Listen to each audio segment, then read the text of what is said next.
today's class, it was inspired by a lot of phone calls I was getting. With counselor brothers and sisters over and over and over again, and they don't seem to get it. So these classes can never get old, right? Today's class is going to be called Drifters of Promise,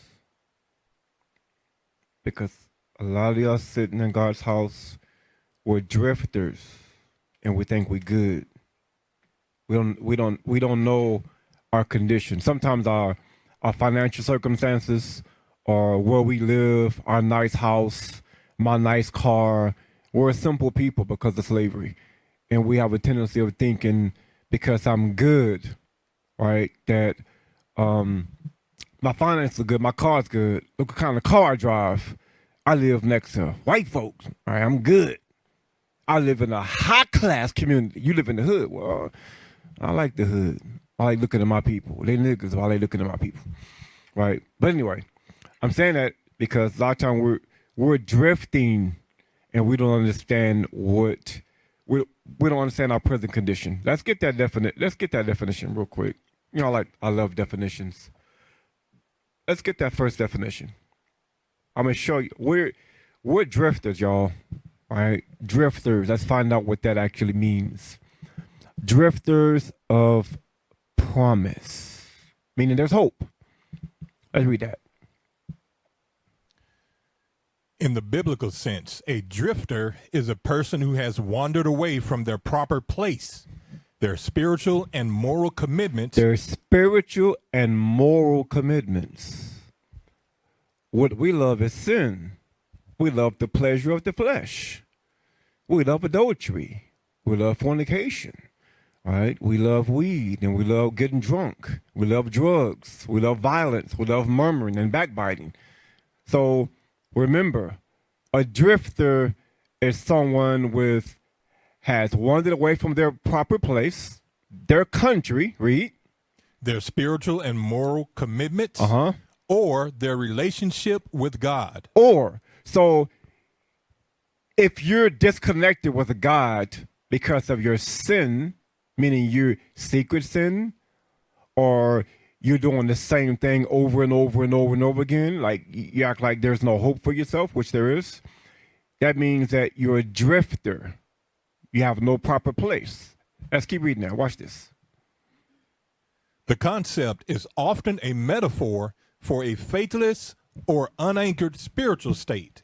So you're faithless, and your spiritual state, you're not rooted. You drift. Anytime some sin comes, you're gone. All right. Anytime fornication knock at your door, you're so tempted by it, you run to it. You can't control yourself. You're not rooted. Go ahead. But it is also literally to describe people who are homeless or in exile. People that are, thank you, IT. People that are homeless or in what? Or in exile. In exile. Homeless. So if your state of mind is, I love sin more than I love God, you're a drifter. Why do you think people come out to the congregation for years and they disappear? Because they're drifters. God gave us little sanctuaries all over the world, right, to call this as a temporary place of his house that will reside until he come and deliver us, right? So if you're a drifter, you're disconnected, right? You don't have a foundation within yourself to please God. Watch this. Give me 2 Ezra 2 and verse 1. So I got a message for y'all today. The Lord sent the message for you. All right, this is the message. You drifters, just hearing my voice. Read. 2 Ezra chapter 2 and verse 1. Thus saith the Lord. Hear God, this is what he have to say to you. I'm the minister. Read. I brought this people out of bondage. God said, I've delivered you out of many captivities. You don't remember because you're too simple. You don't remember what you did wrong, so you do it over and over again. Because why? You don't remember? Because you're drifting. Anytime you're founded somewhere or rooted somewhere, that means you have nowhere else to go. If God's house is meant for you and you know that, then why are you drifting away in sin? Go ahead. And I gave them my commandments God gave you commandments so you won't drift. Go ahead. by my servants, the prophets. By his prophets. We're back. Welcome home, y'all. But stop drifting. God's not looking for faithless people. He didn't wake you up to be faithless. He woke you up to believe in him and understand what his word says. 'Cause a lot of y'all watch more TV than you open up your Bible. Don't get me wrong. I love movies. Don't get me wrong. I watch a movie. I'm a movie brother. But that should not divert you or drift you away from your moral obligation to make sure you're rooted in the fear of God. By studying. Read. Whom they would not hear, but despise my counsels. You see that? God's counsels is the word. So again, if you despise God's counsels, that means you are a drifter. Drifters are not rooted in anything other than their own desires. A fornicator and adulterer love nothing but their own desires. That's what they love. Go ahead. The mother that bare them saith unto them, Go your way, ye children, for I am a widow and forsaken. You see that?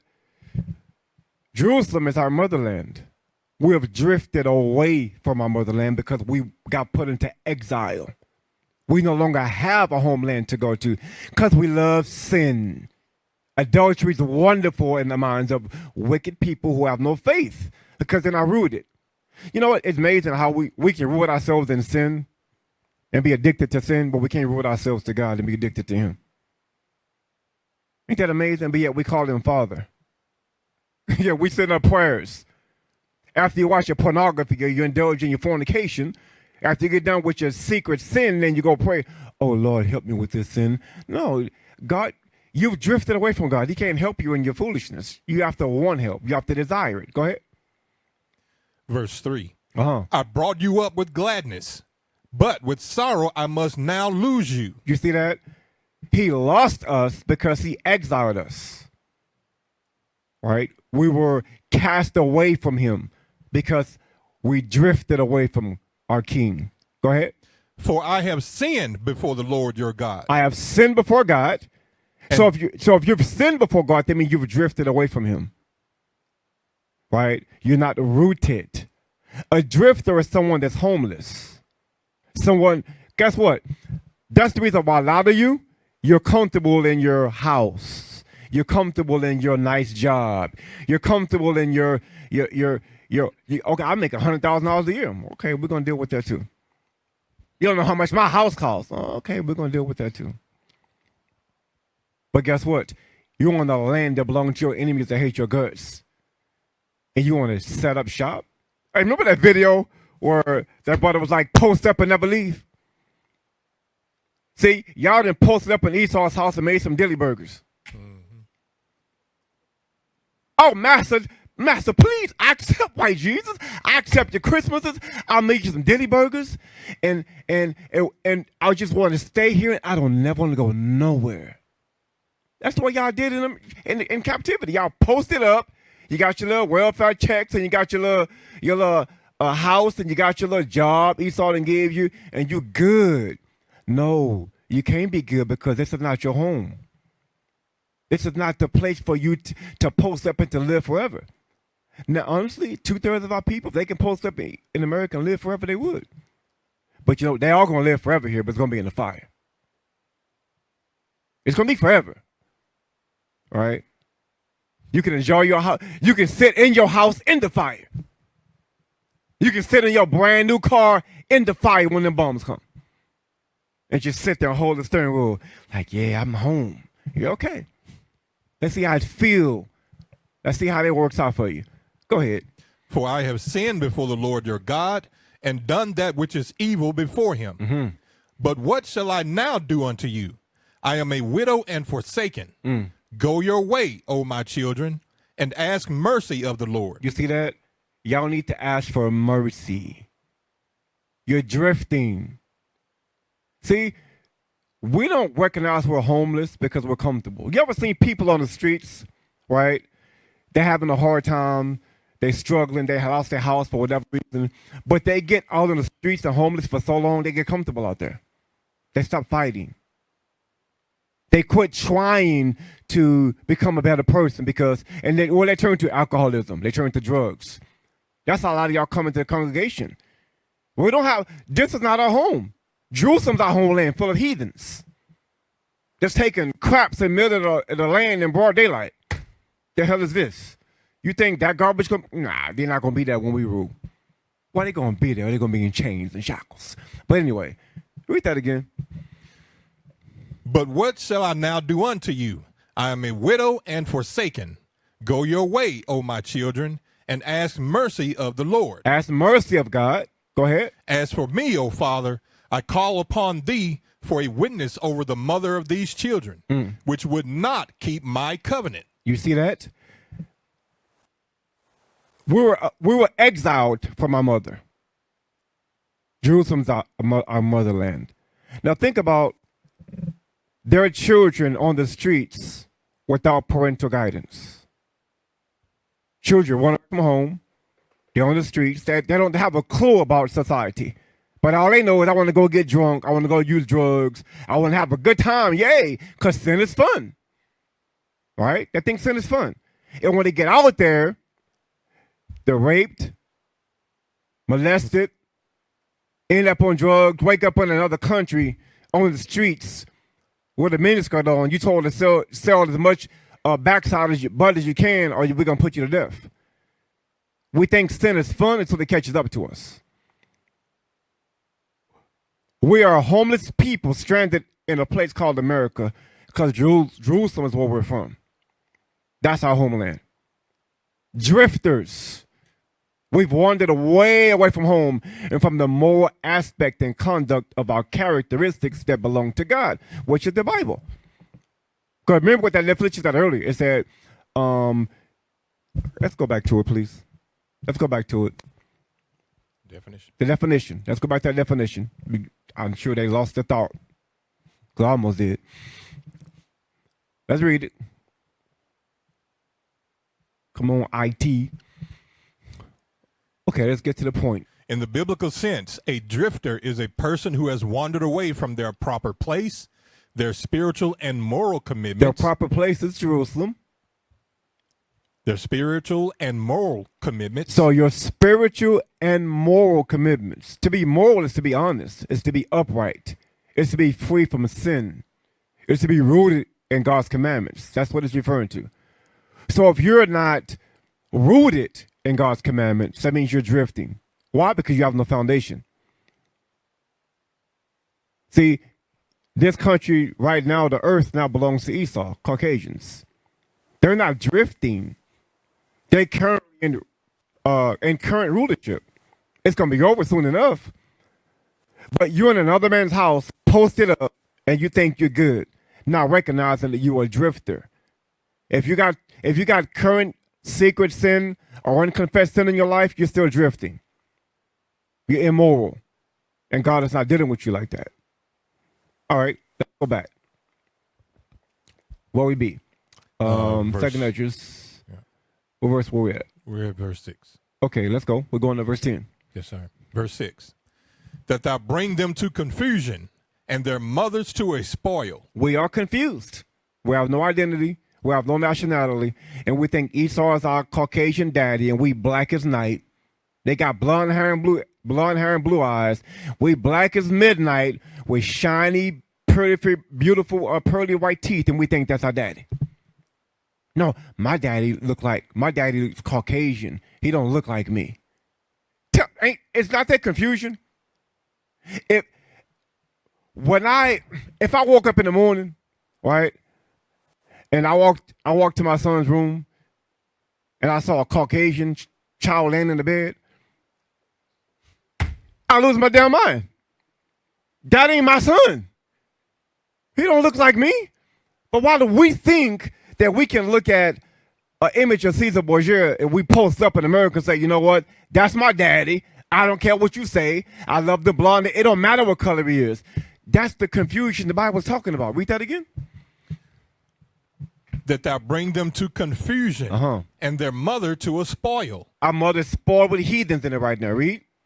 That there may be no offspring of them. Because they're right now within IUIC, we're producing moral offspring. We're producing a righteous generation. Right? Outside of the commandments and the sanctuaries that we have, we wouldn't have that. Go ahead. Verse 7. Let them be scattered abroad among the heathen. Let their names be put out of the earth. You see that? We were scattered abroad amongst the other nations. We're confused. I'm a Negro, so-called Latino, or Native American Indian, and I'm looking at an image of Jesus, and I'm saying, that's my daddy. Like, will you be my daddy? I don't know who my daddy is. Could you be my daddy? That's what we're doing. That's the confusion in our minds. And whatever comes along with that white image, which meaning Christmas and Thanksgiving, whatever holidays that they have to offer, we accept it. Confusion. How can you accept any tradition or custom or immorality from another nation where they're not your own people? Esau spreads his democracy all over the world and forced people to take it. God said, you know what? I'm going to send my prophets. I'm going to have them to teach you my word. And I'm telling you, I'm going to give you mercy, but you got to return to me. If you don't, you're going to pay severe consequences. I'm going to give you time to fix yourself. Go ahead. Let their names be put out of the earth. No one know we Israel today. No one calls us the Israelites. We just a bunch of coons and niggas and, you know what I'm saying, and Indians. Go ahead. For they have despised my covenant. Woe be unto thee, Ashur, thou that hidest the unrighteous in thee. See, we're ahead, right? Every captivity we're in, we're ahead amongst the other nations. They've hidden our identities. They're hidden our nationality. We're confused, like the scripture said in the upper verse. What verse is that? Verse 8. Go ahead. O thou wicked people, remember what I did unto Sodom and Gomorrah. You wicked people. Meaning you drifters. Drifters. Go ahead. Whose land lieth in clods of pitch and heaps of ashes. Even so also will I do unto them that hear me not, saith the Almighty Lord. There's judgment. There's judgment for not being obedient to the word. It's not difficult to serve God. Think about it. Many brothers and sisters every day leave the congregation for fornication. I had a brother reach out to me earlier. And I'm on the phone, just looking at the phone like, are you really telling me this? You telling me this right now? All the work and effort we done poured into building your spirit up. We talked about the Day of Atonement. We went over some classes, and the brother reached out, hey, man, I need to talk to you. I'm like, okay. Well, the brother been on like 5 different hookup platforms, Tinder and whatever that foolishness out there. And each brother done dealt with, I ain't gonna get a number. Let's just say it's over 50 women.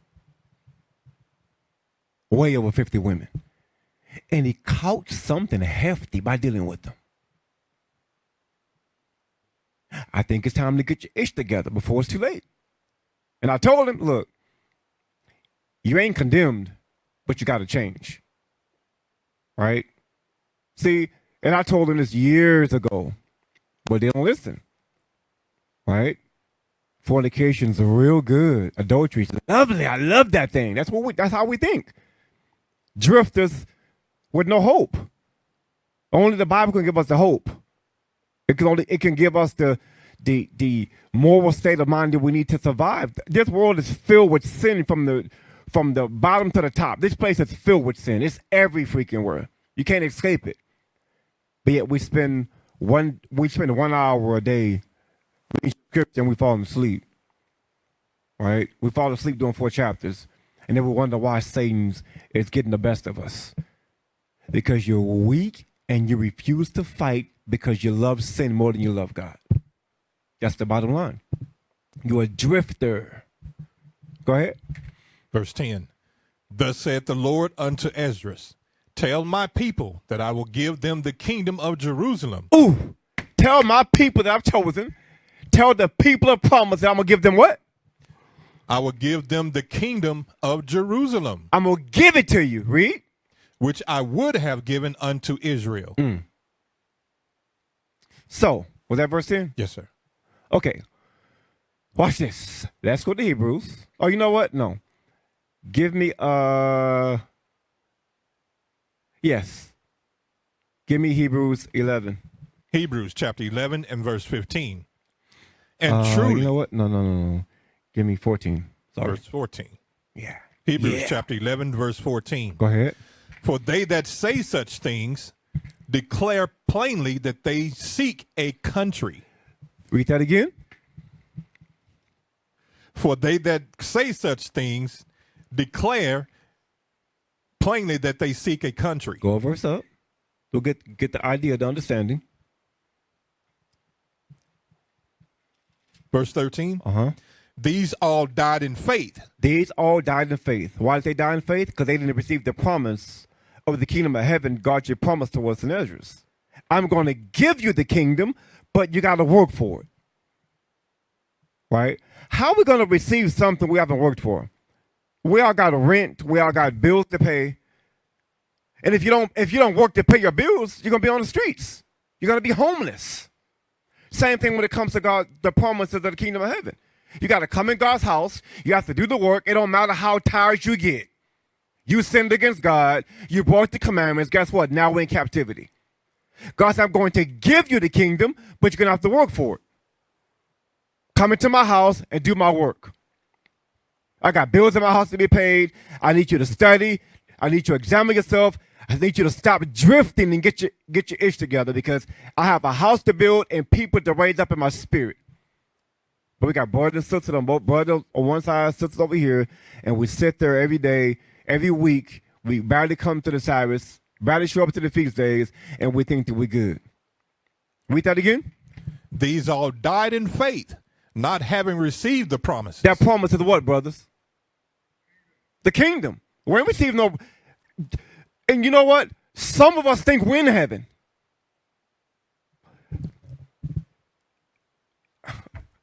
If you go into the hood, don't you see niggas on the street selling drugs?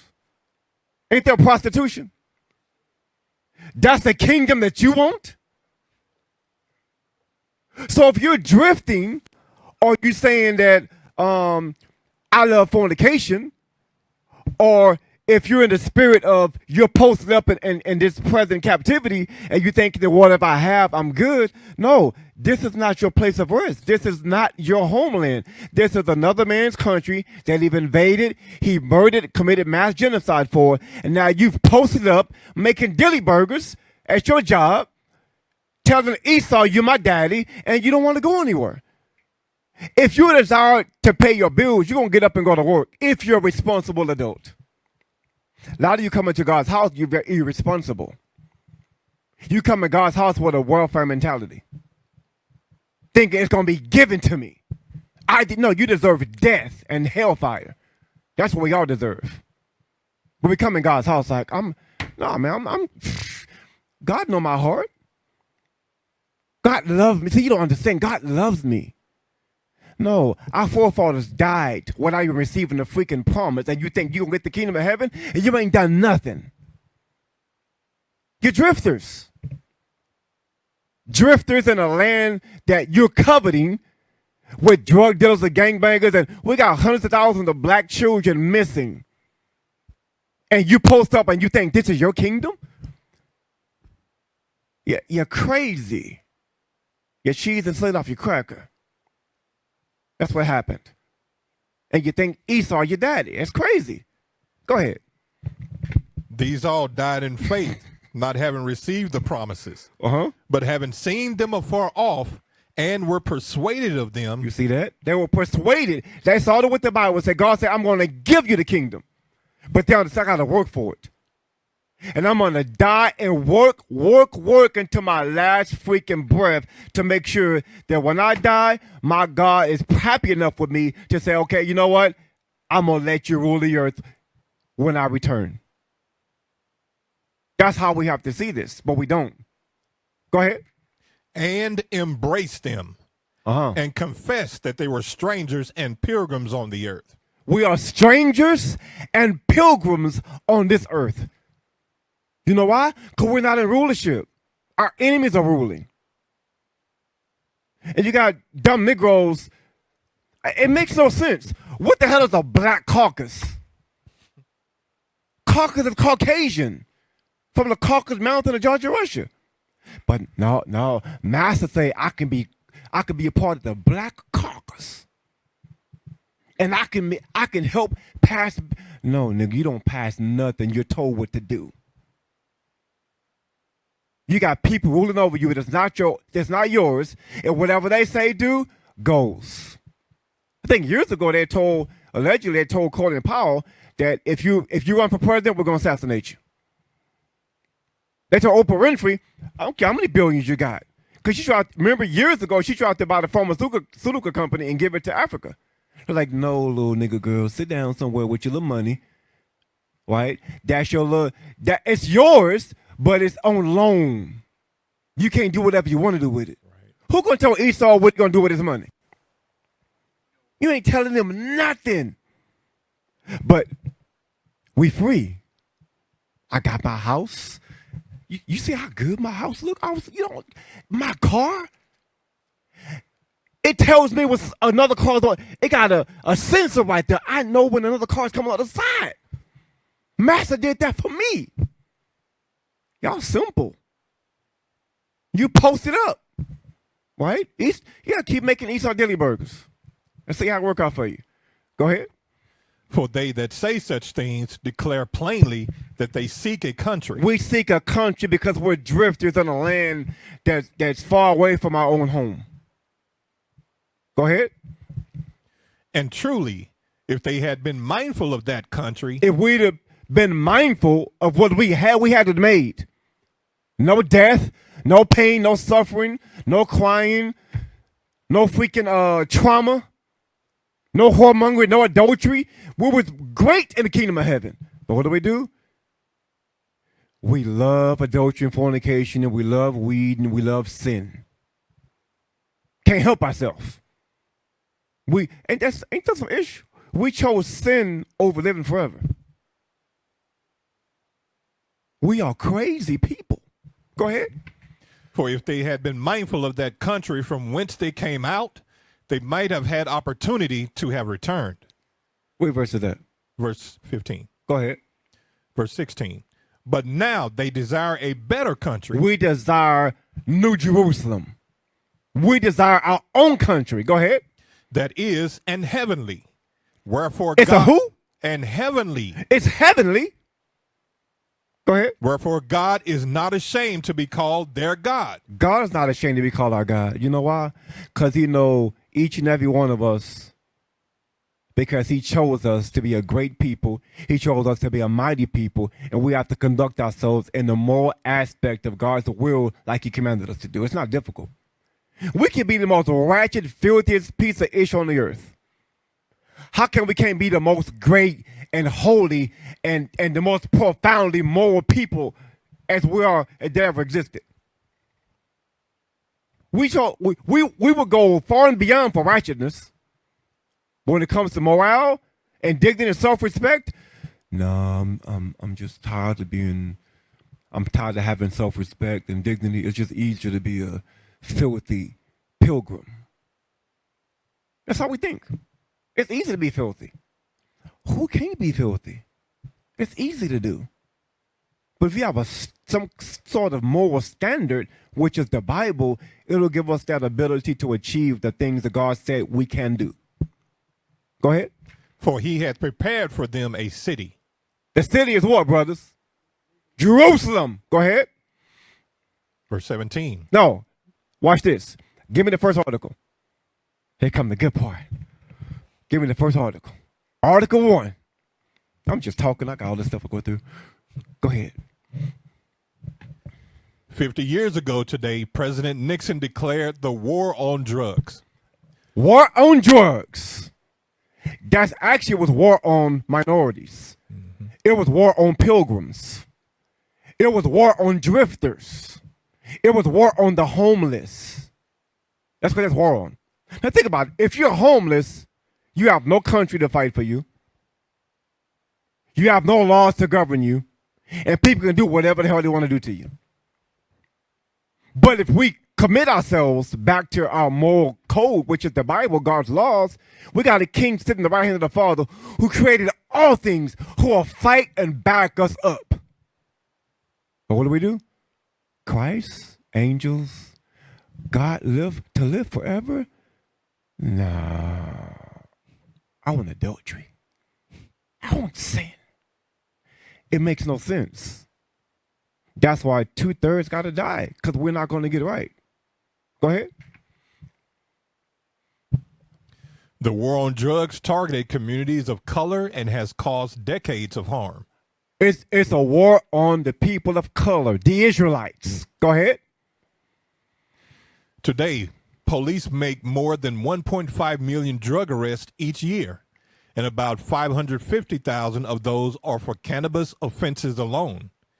Almost 500,000 people are incarcerated for nothing more than a drug law violation. Do you see that? Why do you think this is? We're going to get into it. This is a war on the homeless. Now, if you don't have no identity, now think about this. Think about this, y'all, really quick. I'm going to just paint a quick scenario. There's children that hit the streets, right? And they're out there doing it up, living their sin, fornication, drugs, under the bridge. They think they live in a life, right? Think about it. When you first get out there, you don't think there's predators out there looking at children? Yes, damn right there's predators out there. Out there waiting for opportunities for fresh meat to come hit the streets. That's how we are in America as we're homeless. They pass laws, vagrancy laws, and they pass these things against us because Esau know we're homeless. Jerusalem's our homeland. But because we're stupid enough to believe in what our enemies teach us because of oppression and our comfortability, whatever they tell us we will do. Because if you don't have a father to fight for you, you're doomed. Men are built for war. Men are protectors, right? They provide, they give guidance, they give instructions, they give direction, right? They're vigilant. So if you are homeless, you're sitting in God. So we got a lot of homeless people in the congregation. Remember when we were at the definition earlier, right? It's talking about immoral. If you're a wanderer or you're a drifter, you're not rooted, right, in moral application of laws, it makes you a drifter. So if Esau know you're drifting, what do? They're going to push sin and push sin and push sin. And once they got you, now you're on the streets. Now, if you look in the streets in Austin, right, and in Dallas, homeless people are disappearing. They can't find them anymore. Why? Because the same way they have a war on homeless people right on the streets today is the same way they have war of us, because we're spiritually homeless and we're wanderers in the country, and we think this country loves us. It don't matter what they do to us. How come you can't just love me, white Jesus? Because you're stupid. You need to wake up and recognize that this is not our homeland, and we're living in a place that they pass laws because Esau knows he's not our. See, what's that I was saying? Mama's baby and daddy's maybe. Right? So Esau got you thinking he's your daddy. Right? We ain't your daddy. A real daddy will give you instructions. A daddy is going to teach you the more application of your own culture. Esau is not our culture. This country has nothing to do with our real culture. Our culture is biblical. Go ahead.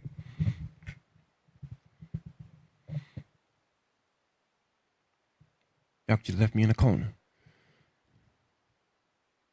Yeah, you leave me in the corner. Yeah. Go ahead. Scroll back. There you go.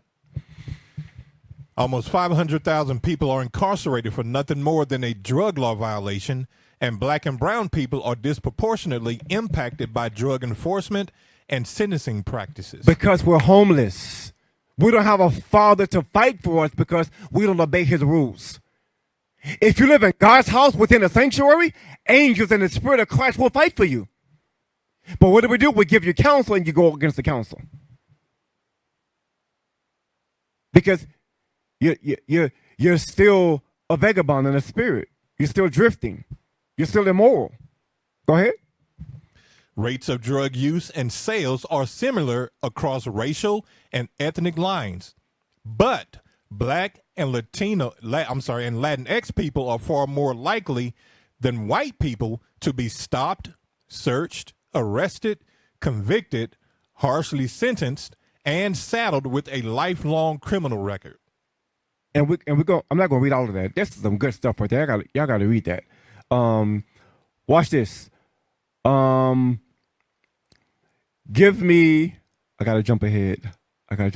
Give me. So there's a reason why. They pass laws for vagrancy, or they pass laws against homelessness, because right now in America it's against the law to be homeless. They gentrify our neighborhoods, force us on the streets, and then pass laws and lock you up if you're homeless. There's loopholes in the laws. This system is set up to persecute us. It's not set up to love us. Did y'all get that? Post up. Watch this. 13th Amendment. Yep. The 13th Amendment to the U.S. Constitution, ratified in 1865. Remember, what year did the Constitution, what year was Emancipation Proclamation, brothers? 1863. What? Somebody said 65. 63. We didn't know about it until what year? Never? Yeah, you're right about that. 1865, right? Go ahead. The 13th Amendment to the U.S. Constitution, ratified in 1865 in the aftermath of the Civil War, abolished slavery in the United States. The 13th Amendment states, neither slavery nor involuntary servitude, except as a punishment for crime. 500,000 Black and Latino men went to prison for what? A dime bag of weed. 10, 15, 20-year sentences. Esau does this to the homeless. You know why? Because this walk is spiritual, y'all. If we don't have a father to fight for us, they could do anything to us. You got to understand this walk is spiritual. So if Esau know you ain't keeping no commandments, guess what? Esau can't just come in and eradicate all of our schools at IUIC. He don't have no damn authority. He got to be given power by the Most High to do it, by Christ himself. If you give him that authority, guess what? You don't think there's a backup plan that our Father already have? It's spiritual. There's spiritual realm all around us that you can't see. Y'all got to wake up. Let's go. Scroll back up. Thank you. Come on, y'all. Just leave it up there. Neither slavery nor involuntary servitude, except as a punishment for crime, whereof the party shall have been duly convicted, shall exist within the United States or any place subject to their jurisdiction. So guess what? If you like adultery, Esau can give you free porn. Right? If you like using drugs, there are signs on every corner in San Antonio, in America, they got signs where free weed. Sin is free. But the catch-22 is that once you become vagrant, once you become immoral, once you stay that that person that's drifting, what happens is now Esau got you. Because now you're unprotected. Like in the book of Job, Job was protected. Satan was like, Lord, I can't touch him. You got a head of protection around him. Commandments is a spiritual protection that'll keep you if you believe. That's why a lot of y'all fall out. You end up getting tossed up by little Ray, and now you're feeling stupid because you're giving into your flesh. But dealing with countless hoes. That lost count how many you dealt with. And then got plagued with something big. All right. Let's go. You want the next one? Next paragraph. Yes, sir. Let's read a little bit of that. Founding Fathers and Slavery. Despite the long history of slavery in the British colonies in North America and the continued existence of slavery in America until 1865, the amendment was the first explicit mention of the institution of slavery in the U.S. Constitution. While America's founding fathers enshrined the importance of liberty and equality in the nation's founding documents. Remember, America's founding fathers, they're not Israelites. It wasn't Negroes that killed Native American Indians. It was Caucasian folks. Edom, Esau. Those were the founding fathers. We were the benefits of slavery. We became their heritage. So now, hey, put look back. Y'all, yeah, I know I look cool, but you know, I'm just joking. Yeah, y'all made me lose my thought. Read that again. While America's founding fathers enshrined the importance of liberty and equality in the nation's founding documents, including the Declaration of Independence and the Constitution, they conspicuously failed to mention slavery, which was legal in all 13 colonies in 1776. You know why it was legal? Because there's loopholes in everything Esau does. Right? He say, oh yeah, war on drugs. Why is there a war on drugs? Because he knows dumb Negroes and Latinos love to use drugs. He knows that thing. So whatever your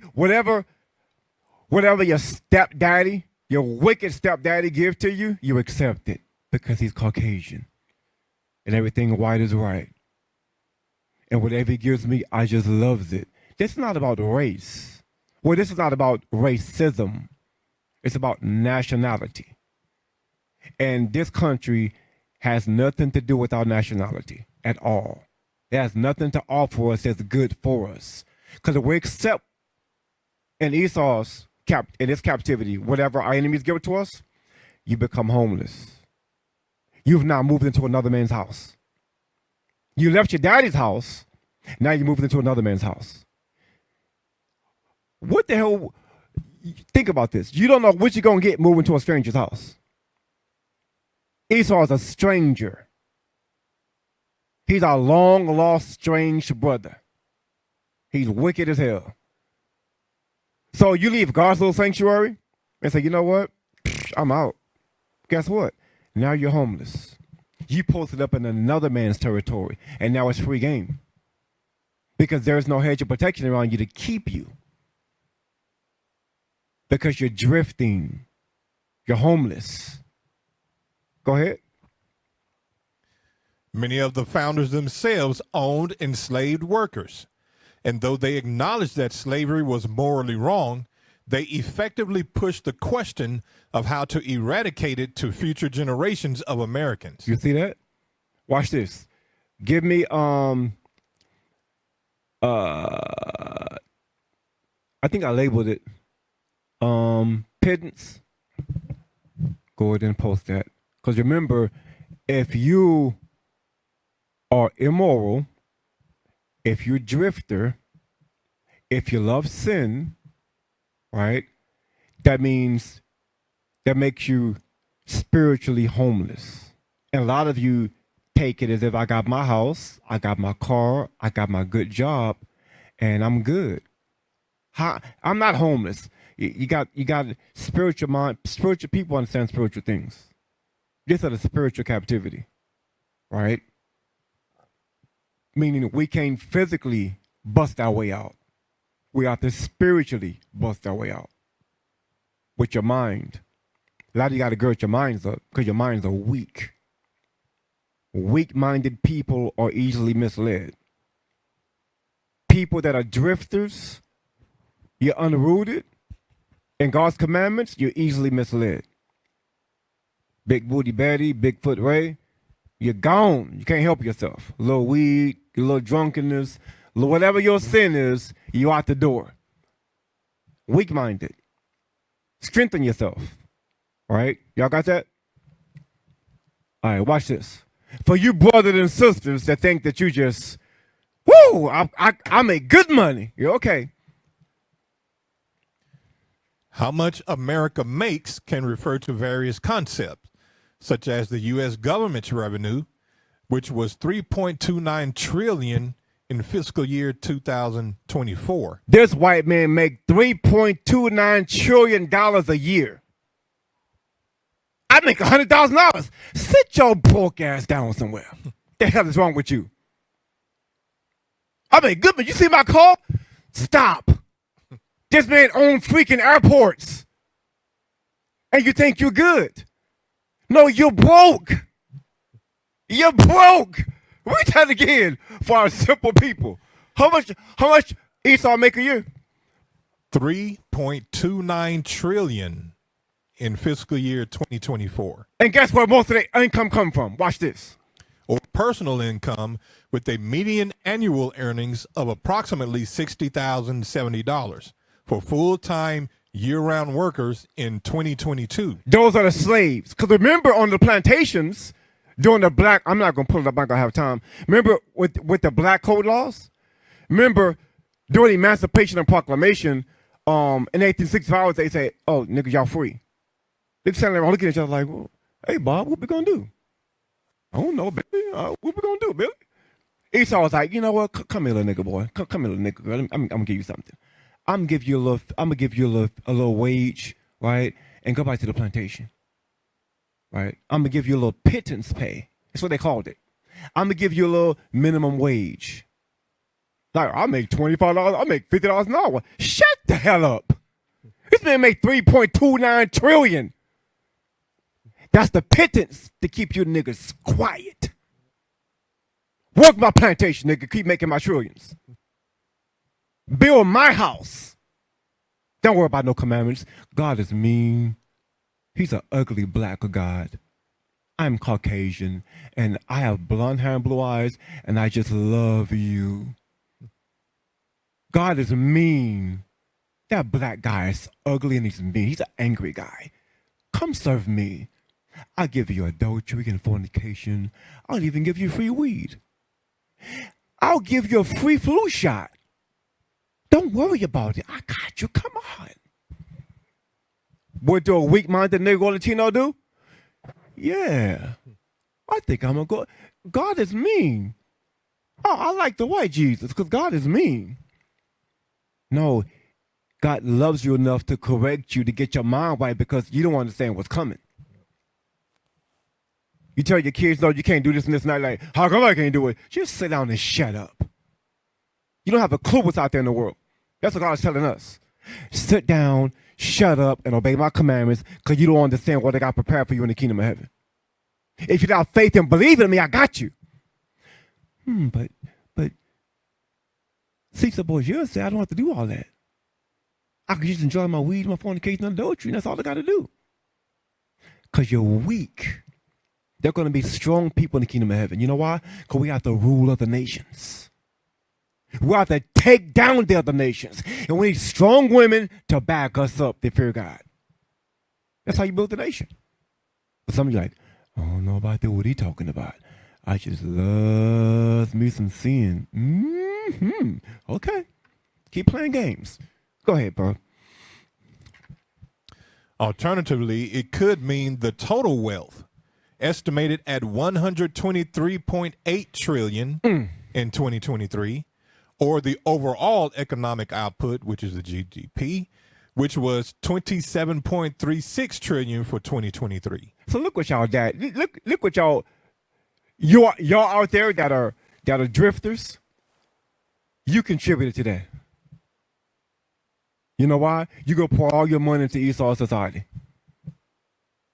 We need paint on the walls at school, and we need light bulbs, and we need dish soap for the kitchen, and we need food, and the kids' room need things. And what do? I'm going out to eat.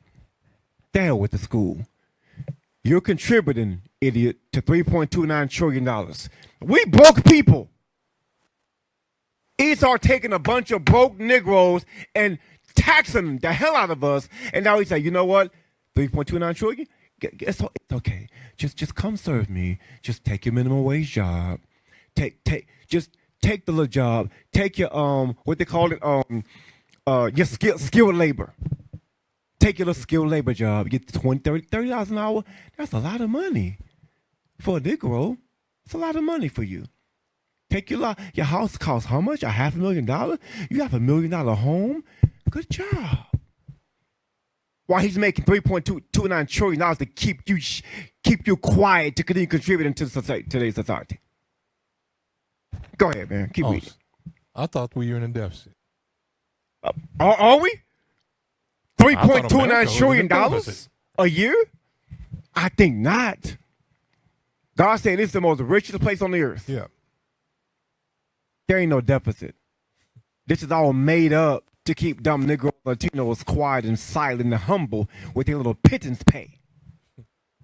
Take your $30 an hour. That's a good job, yeah. Keep working hard. You'll make it. That's how they treat us. Just work hard at it. Why you murdering and taking every damn thing you want? Just work hard, little slave boy, slave girl. Just work hard. Go ahead. Let's go back to the article. Government revenue.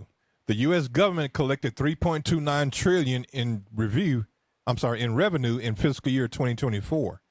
This revenue funds government programs, services, and interest payments on the national debt.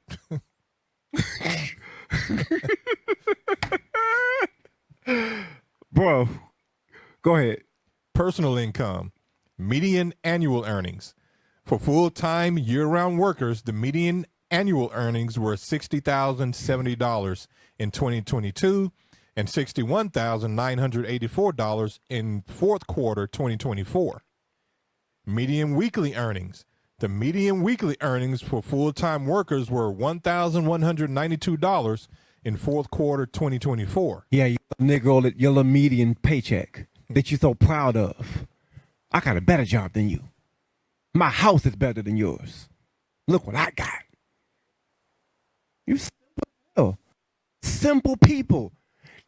If you look at your bank account or your any financial stuff that you have, and you think that qualifies you to sin against God, you got a weak mind and you're a wanderer. You're a pilgrim in today's society. You're still drifting. You got to get your ish together and understand that God don't give a damn about how much money you got. The earth wasn't built on the white man's dollar. Right? The heavens and the earth wasn't built on the white man's dollar. He didn't even exist. But we trust in it because we're faithless people. All right? Watch this. Let's go. I'm sorry. I got it. Oh, go ahead, bro. Go ahead. Average income. The average income for families with two wage earners was $182,700. I don't think me or my wife have made that much. Bro, together. I ain't never seen that much money. Who making that kind of money? Yeah. Maybe in my lifetime. And that's average. That's average. Why Esau's Esau's making $3.29 trillion? The hell is this? And we think we good.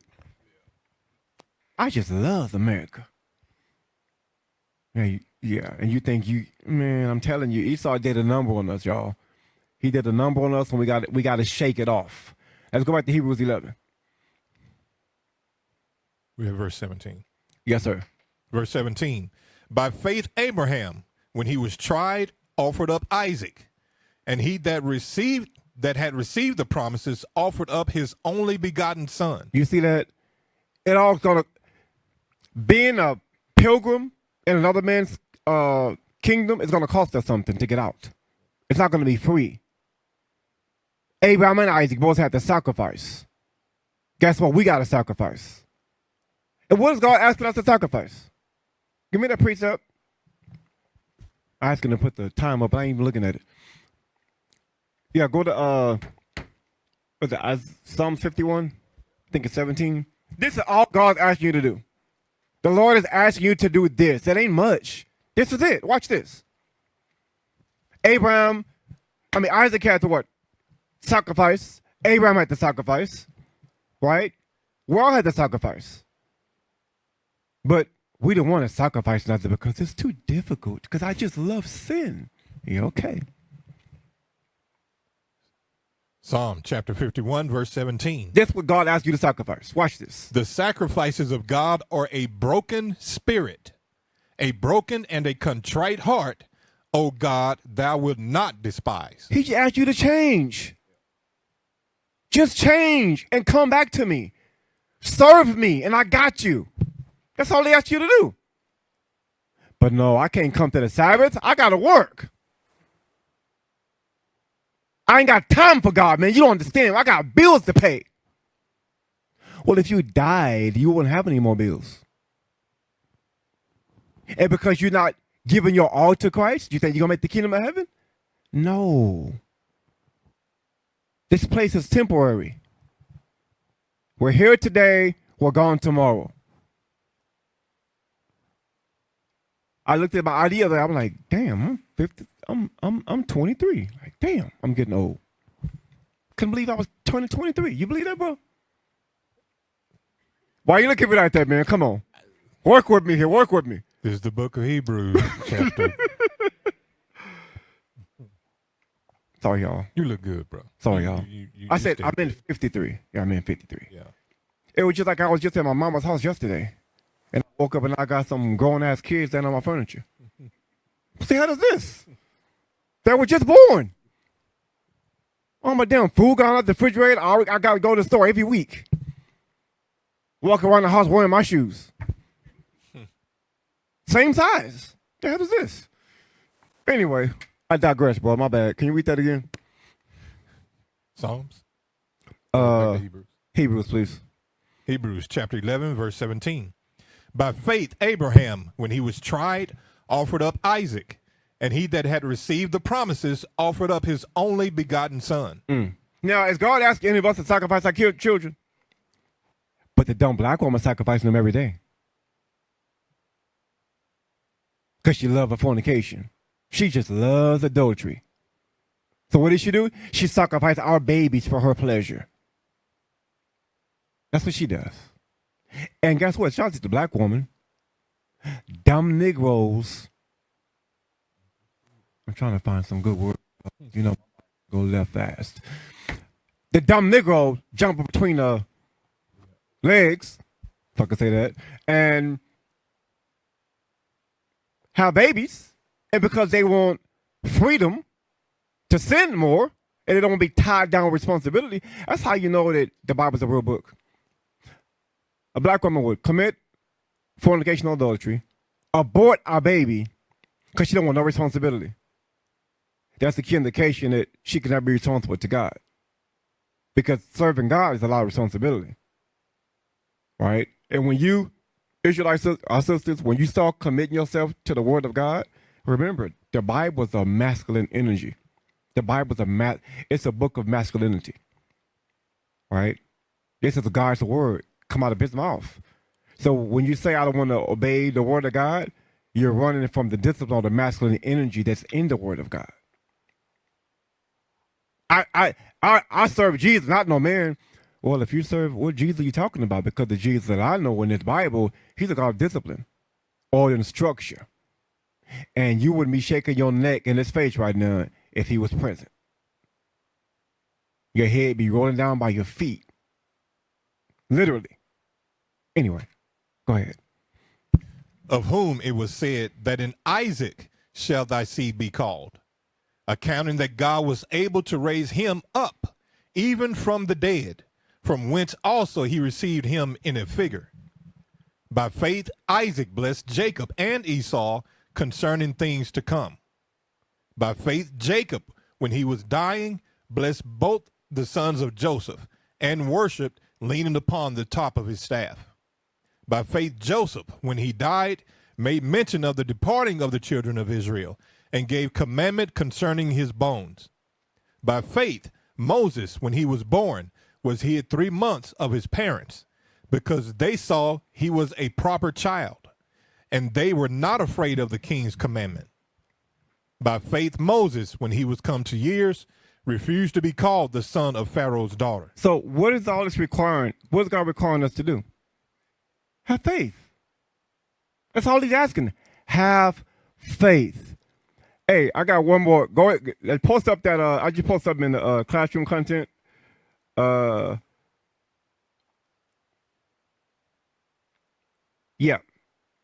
Can you? I guess you can't post it up, huh? Nothing you can do with that? Man, I thought y'all was something back there. Come on, man. Yeah, because I had it written out here, but not there. Let me see if this is it.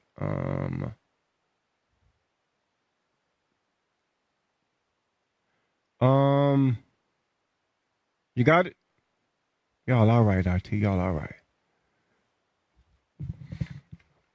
Watch this. Because I'm going back to I gotta touch this a little bit more.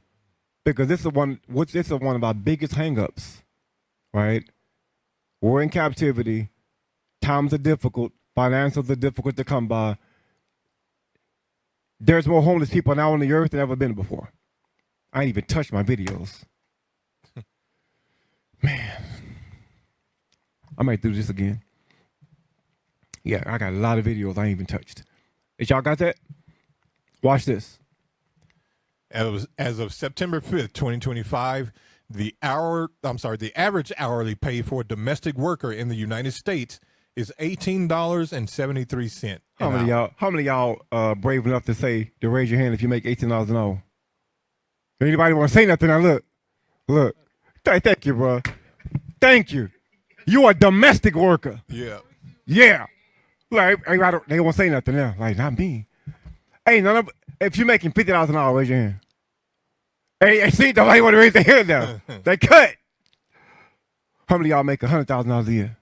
200,000. How many of y'all rich? I guess we are the people in here, bro. Mm-hmm. All right, read that, y'all. I'm going over this, y'all, because we always say, I gotta go to work, gotta go to work. I gotta make my money. You're not making no money. You're making pennies. All you're doing, Esau's giving you just enough money to pay taxes so we can continue being wealthy. All them high taxes you pay on your house and on your car, that insurance that you don't really need, all it's going towards Esau's economy. When are you gonna? Now, don't get me wrong, we ain't begging nobody for a damn thing. But those that fear God can contribute. What we telling you is that wake the hell up and recognize that your little, $25 an hour? I got a raise. I got $25 an hour now. Man, sit your broke ass down. What the hell is wrong with you? You broke compared to Esau. He's just a slave on the plantation making a pittance pay. 1865, they did what? They passed black code laws. They gave us a little, look it up, they call it a pittance, right? They gave you a little pay, and guess what that little pay? That little pay they gave you wasn't enough to take care of the fee for the mule. He charged you for the seeds. He charged you for the, forgot that thing, the what? Thank you. See, you must have been a plantation worker back in the day. See, they charged you for the plow. Everything he charged you for, and guess what? Your little pittance pay that you got after Emancipation and Proclamation because you're free. See, that's how y'all think we free. Mm-hmm. We free in America. Yep. Well, guess what? In 1865, we thought we were free too. Until the Ku Klux Klan showed up and forced us back on the plantation. And they forced us to take that little minimum wage dollars. So that little $18, $25 an hour you making right now, I'm going to be nice. That $100 an hour you making? Yeah, that's big money, huh? $3.29 trillion a year Esau making. But your $100 an hour, you good. No, you broke. You just a high class slavery worker.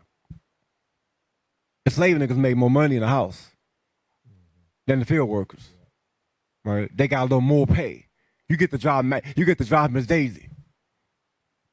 You drove the big car and lived in a big house. The field hands, they got dirty all the time. Angry and pissed off. Can't wait to leave the plantation. Always trying to run and escape. That's where y'all got to be right now. Y'all got to be in the spirit of Christ and run to escape Esau's plantation. See, y'all right now you love the plantation. You love working the master's field. And a lot of y'all got the good $100 hour jobs. Yeah, I'm good. I live in Master House. Is we sick, boss? That's how we think as a people. No, you low class, bro. Look at my house. Look at all the shit you drive. Your tires don't even match. Oh, your hubcaps. Your tires don't match, bro. Go sit down somewhere. You gotta learn how to please master so you can make $25 an hour like me. The hell is wrong with y'all? We simple people, y'all. We gotta get our minds right.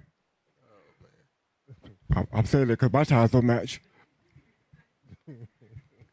I just said that. All right. I got 21 minutes.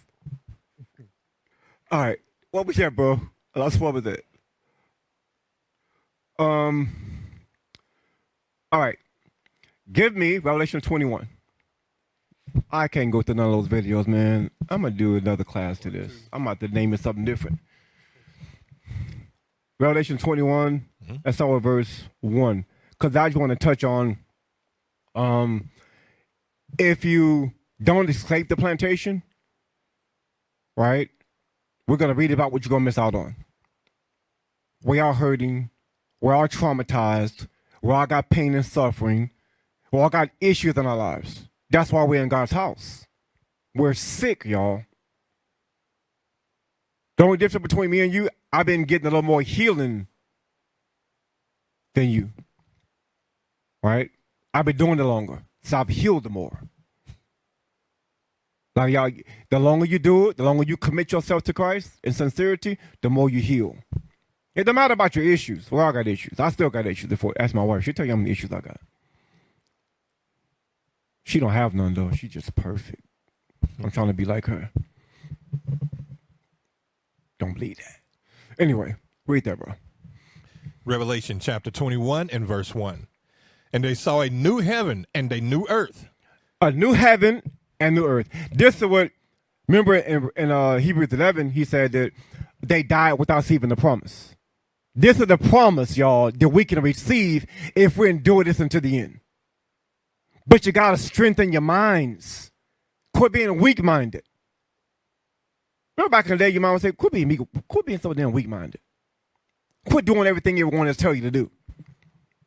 Same thing in today's society when it comes to God's commandments. Quit doing everything Esau tell you. Quit being weak-minded. Listen to your father and not your baby daddy. Go ahead. For the first heaven and the first earth were passed away, and there was no more sea. And I, John, saw the holy city, New Jerusalem. The holy city, y'all. New Jerusalem. That's what we are trying to get to. That's the place I want to go and rule over my enemies. I'm oppressed. I'm broke. I make $18 an hour. I'm lying. I ain't got no job right now. I got fired. I ain't got no job right now. It's the same. It's the same. Yeah. Make enough money, like they say, you make enough money to pay your bills. Just to pay my bills, bro. And got to go back to work in the morning. Right. I got income coming in, but yeah. Anyway, damn, sidetrack, bro. Read that again. And I'm broke. I keep going back to being broke. Go ahead. And I, John, saw the holy city, New Jerusalem, coming down from God out of heaven, prepared as a bride adorned for her husband. You see that? We are God's bride. We have to prepare for our King's return. We can't do that drifting. We have to believe in the promise that God gave us in Hebrews chapter 11. Our forefathers died without receiving the promise. And guess what? Many of us are going to die without receiving the promise too. But I know damn well if I do what the best that I can do, I'm going to get there. You think Abraham, Isaac, and Jacob died without knowing that they did their best? They know they did their best. Paul knew he did his best. You got to do your best.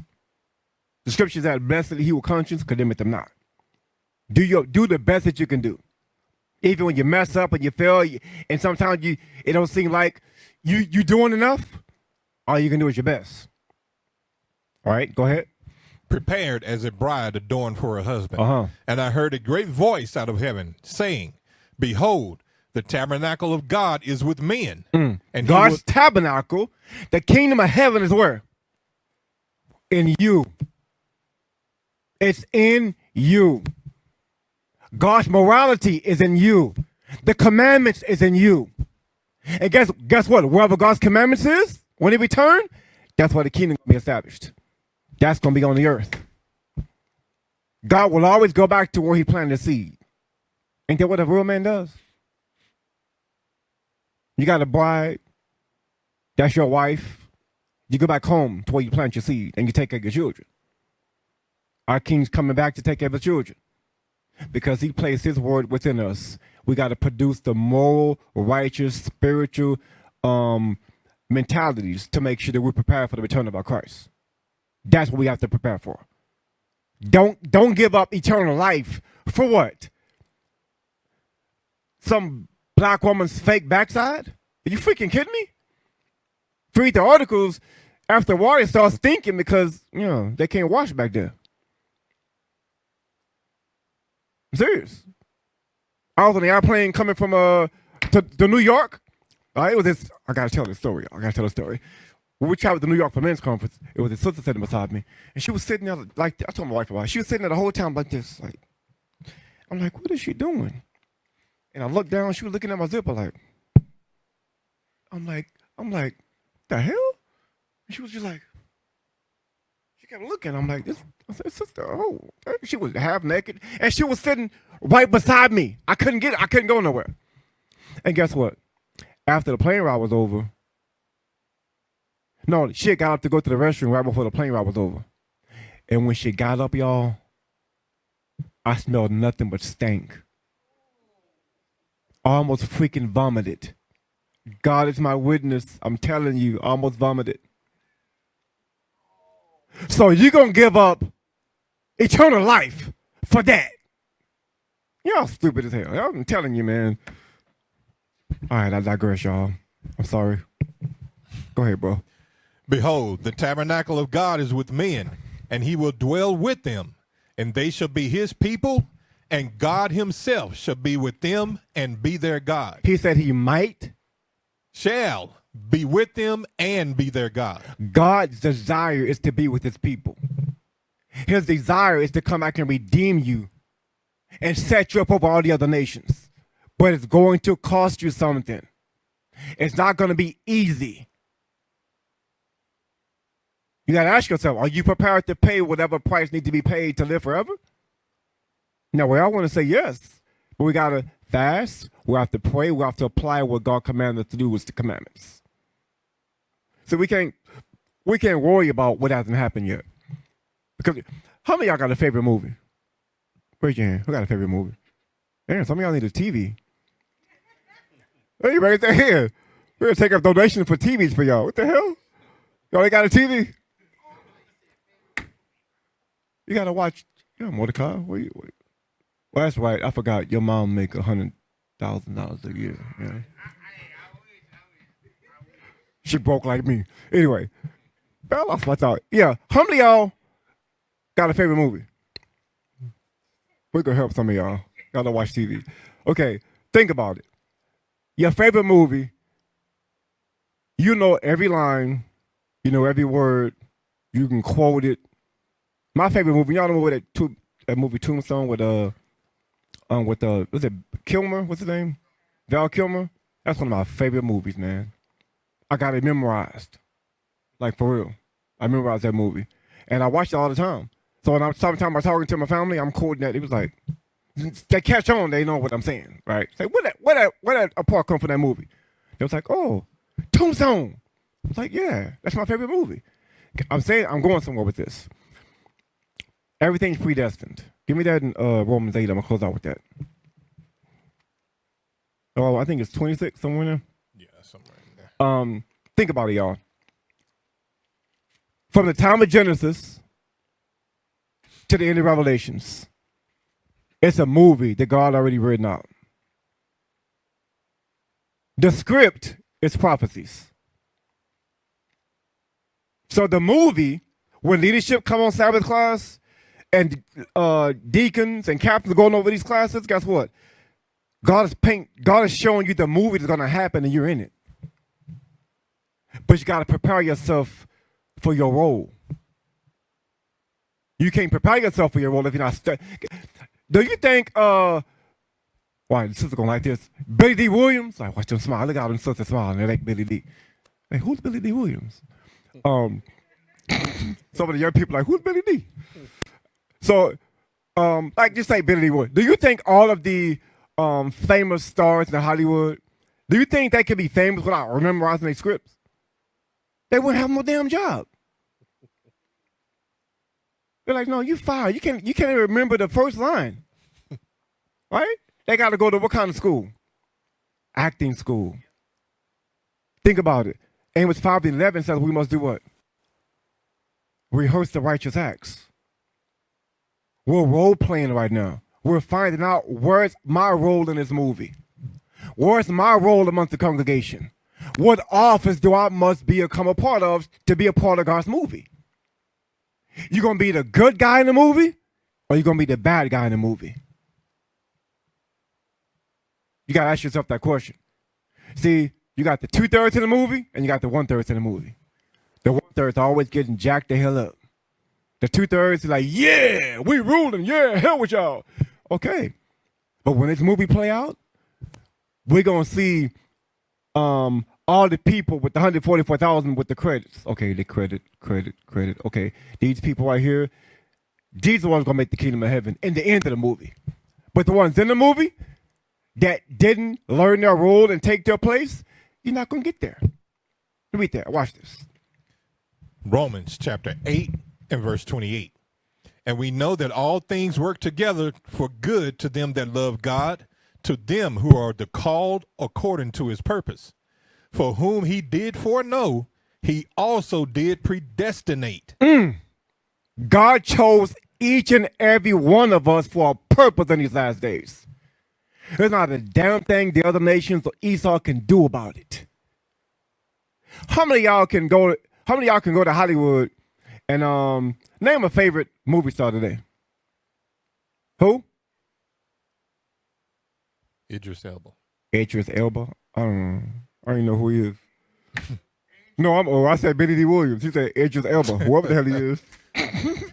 Give me somebody else. Somebody can put else. Who?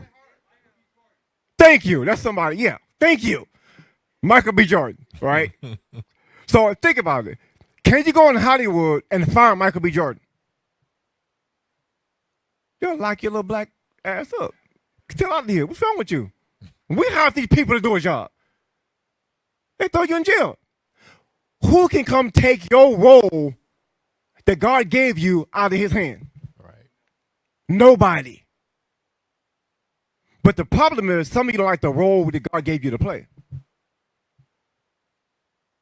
You got to accept whatever your role is. Everybody can't be chiefs. Right? There are many members of one body, like it says in 1 Corinthians chapter 12. Many members. You got to find your place in God's household because you're all predestined to be here. And I'm saying all of y'all because we all got a chance to get our ish together. Right? Is that it? No, sir. Go ahead. For whom he did foreknow, he also did predestinate to be conformed to the image of his son, that he might be the firstborn among many brethren. That's it. So we got to transform our lives to be in the image of our King, Christ. And when we do that, it'll stop us from drifting. It'll allow us to become moral and acceptable to God. That's what we have to do. So I'm going to end 8 minutes early for a change. Well, fam, I'm going to do another part to this because I ain't even touched 3/4 of my videos. I think I talk too much. She's laughing at me. I'm about to write her up. All right. That's all I got, fam. Hope y'all got something out of tonight's class. I was from Waterside, IUIC San Antonio. Shalom, my time, Christ bless. What is the nation?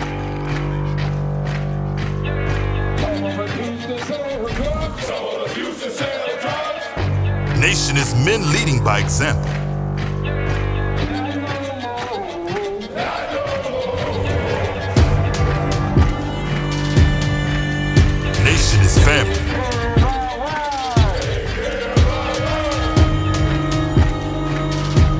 mission is community.